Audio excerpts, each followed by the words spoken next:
যারা বিদেশে থাকো বউ রাইখা, তাদের জন্য এই ওয়াজটা শোনা দরকার। আর বিদেশে যাইয়া ভিডিও কলে বউ কাঁদবে। আমরা বউ রেখে প্রবাসে আসছি, আমাদের থেকে তো তোদেরই জ্বালা বেশি।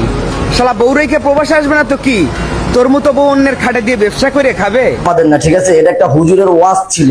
তা আপনার মাথায় যদি এত জ্ঞান থাকে, এত প্রবাসী বড়লা টানাটানি থাকে, আপনার যা হুজুরে কর না ভাই। মানে হুজুরে করলে তো আপনার এডিতে ভিউ হইব না। ভিউ হইব কি হইলে আমগরে না আপনি রোস্টিং ভিডিও করলে, তো ওইটাই হইছে। আর এখনো তোকে দুইজনের গালে চিপ দিলে এখনো গাল দিয়ে দুধ বের হবে, আর তোরা এসে অনলাইনে নোংরামি করতেছস, আর ওইটা নিয়ে কথা বললে আমাদের দোষ হবে।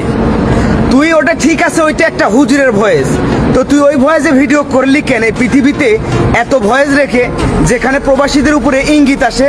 আর ওই দেড় ব্যাটারি, তোর কাছ থেকে আমার জ্ঞান নিতে হবে?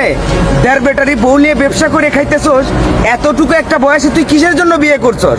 আর বিয়ে করে এসে অনলাইনে বলস যে এতটুকু বয়সে বিয়ে করে একটা বউ পারতেছি, যোগ্যতা আমার আছে তোদের নাই। এই দেড় ব্যাটারি, বিয়ে কইরে বউরে তুই ভাত কাপড় দিতে পারবি? ওই বউ তো তোরে ভাত কাপড় দেয় এই অনলাইনে দেহ দেখিয়ে ব্যবসা করে। দেড় ব্যাটারি প্রবাসীদের নিয়ে নেক্সট টাইম উল্টো পাল্টা কোনো ভিডিও করবি না, আর কোনো ভিডিওতে যেন প্রবাসীদের ইঙ্গিত না করে ভিডিও করা হয়।